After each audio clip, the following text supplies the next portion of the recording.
Hello, I'm Jose Armenta, and this is your Federal Employee Benefits, where we discuss topics aimed at helping federal employees make smart financial decisions. After retiring, federal employees are faced with an important decision. What should they do with their TSP? So today, we're going to discuss the two most common questions that federal employees ask when they retire.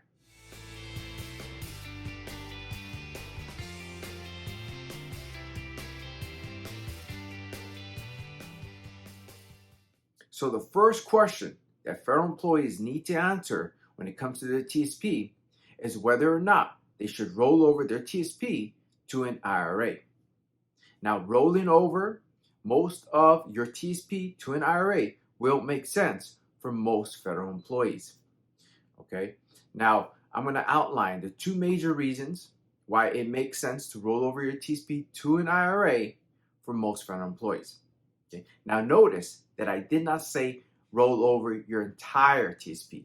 Okay. For most, rolling over your entire balance to an IRA will not make sense for one simple reason. If you take all your money out of the TSP, your TSP account will close and you'll lose access to the G fund. Okay. Now, I know most of your money has not been in the G fund, or hopefully was not in the G fund. Okay. You should be invested and growing, but the G fund is unique to federal employees. You're not going to find it anywhere else. It's risk-free and it has a very competitive rate of return for that risk-free status. Okay. There is no risk attached to that account.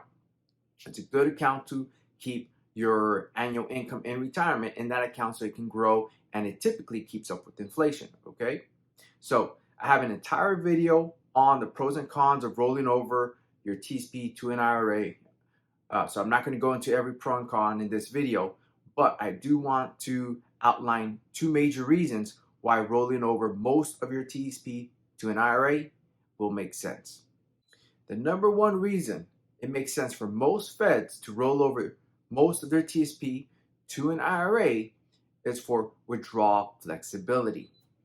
Okay, because the major shortfall of the TSP are its limitations on withdrawals. In fact, if you meet basic criteria, mainly being 59 and a half or older, you can take money out of your IRA whenever you would like. Okay, whether that's on a weekly basis, a monthly basis, what have you. There's a lot of flexibility when it comes to withdrawals. That's not the case with the TSP. In fact, with the TSP, you have to wait 30 days before you can make a withdrawal request, another withdrawal request. So, for example, let's say you decide when you're in retirement that you want to take money out of your TSP on a quarterly basis. And you made your quarterly withdrawal last week, but something came up. You need extra money, whether that's to repair your car or repair a leaking roof, okay? You're going to have to wait 30 days from your last withdrawal before you can make another withdrawal request.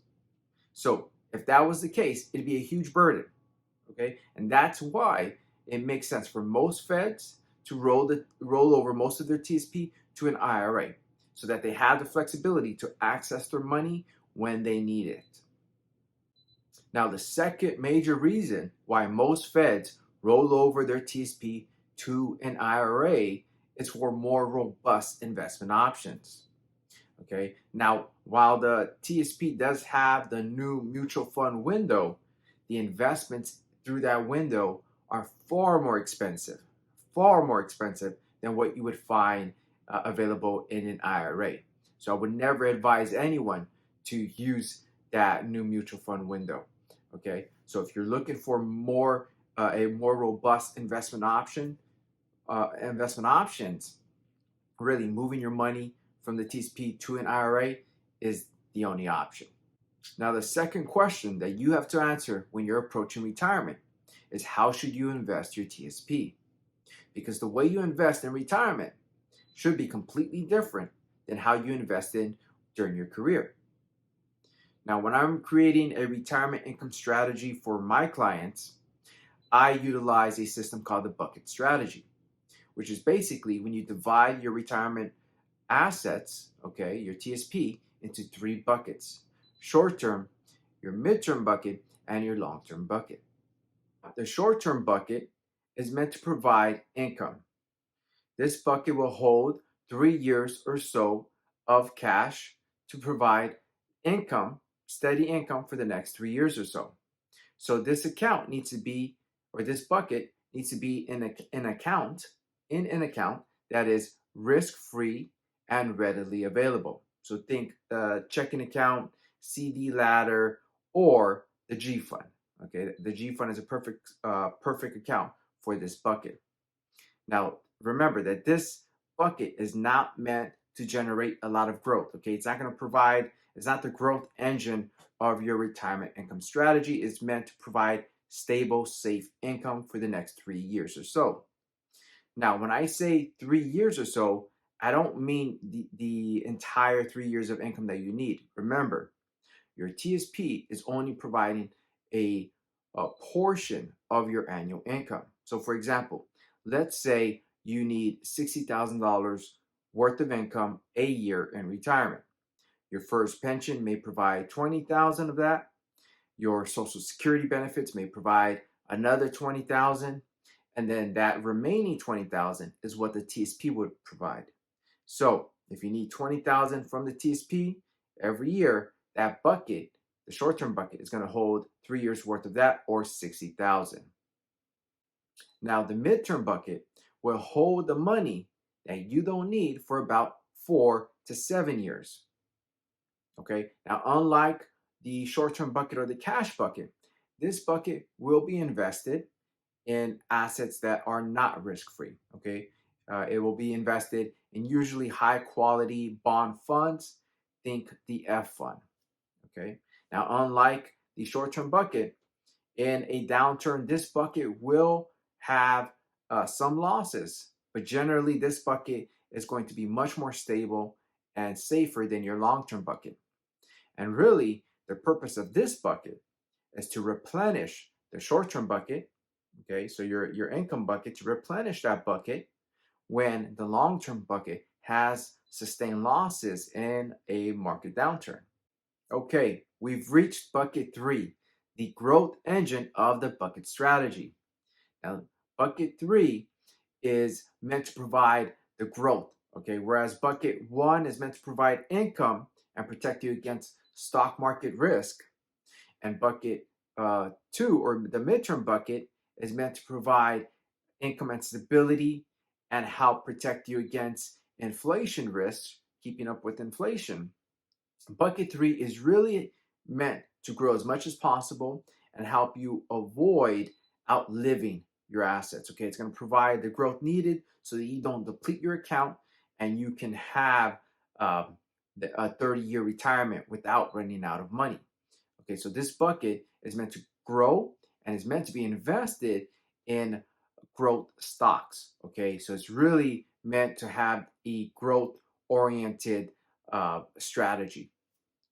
Okay, now this bucket here, the money in here, you're not meant to need for between 7 to 10 years. And that's why it can be invested in such a risky way. Okay, because if there's a downturn in the market and this bucket drops 40%, that's okay, because you have the short-term bucket, which has, remember, 3 years worth of your income. Then you have the midterm bucket, which has about 4 years worth of income. So together they provide 7 years worth of income. One is risk-free, one is relatively stable. Then that 7 years worth of income outside of the stock market allows your long-term bucket, which has just dropped, it gives it 7 years to recover from those losses, which historically is more than enough time.